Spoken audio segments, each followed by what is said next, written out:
Now, the fallout from Russia's actions in Ukraine continues. This Tuesday, the International Skating Union has banned competitors from Russia and Belarus from competing. World Taekwondo also stripping the Russian president of his honorary black belt.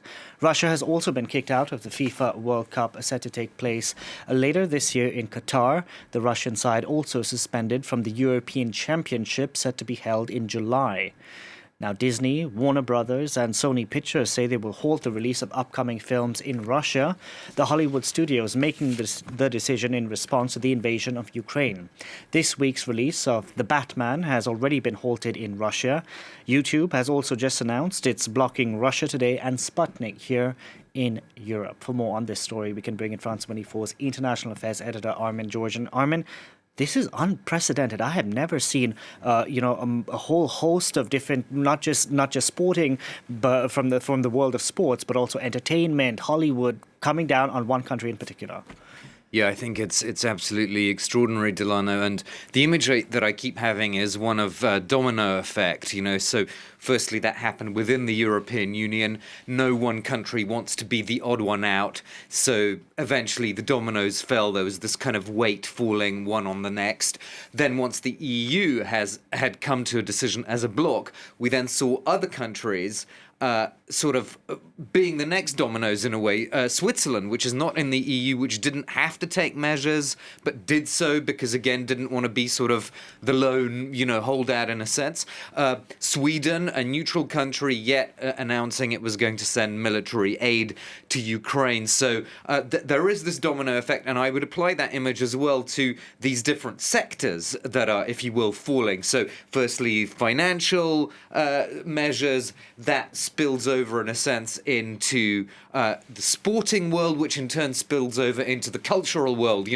Co-productions of films involving the Russian Ministry of Culture, all these things no longer going to happen. So what is the impact of all this, Lana? Well, I think, first of all, we shouldn't underestimate the deep psychological impact of all this. But on who? Younger, middle-class, university-educated Russians living in cities. Those people who feel part of the European cultural space.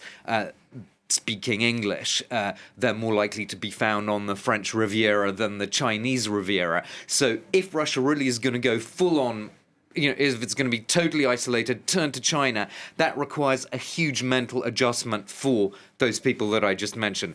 But the sanctions, of course, are aimed at going well beyond that, beyond just the psychological aspect. Let's take a listen to Bruno Le Maire, the French economy minister.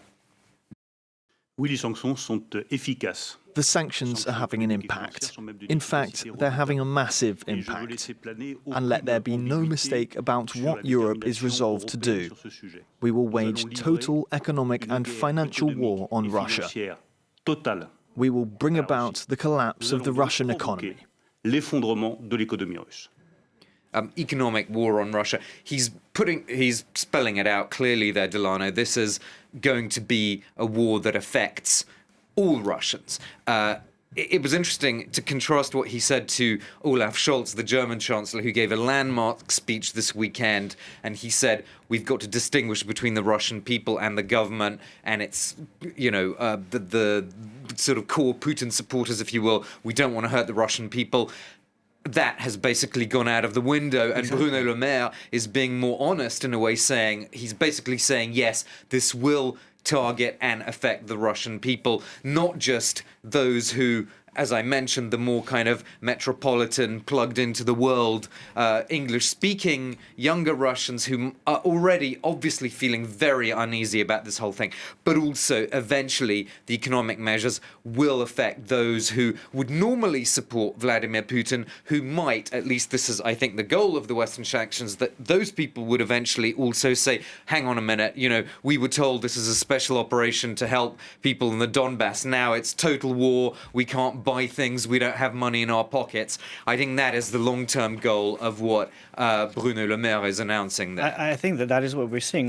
France 24's Catherine Viette did a story earlier about how people were going to ride the metro station in the morning and their Google Pay or Apple Pay on their phone was not working overnight. They don't have access to MasterCard and Visa. So this is also impacting ordinary citizens, not just the oligarchs, as we've been talking about, but it's hitting ordinary Russians as well. This comes back to what this consensus in Western policy circles about the miscalculation. So in other words, that you remember there was this piece in, I forget which Russian media it was, that was accidentally leaked saying, our president has conducted a special operation and has solved the Ukrainian question.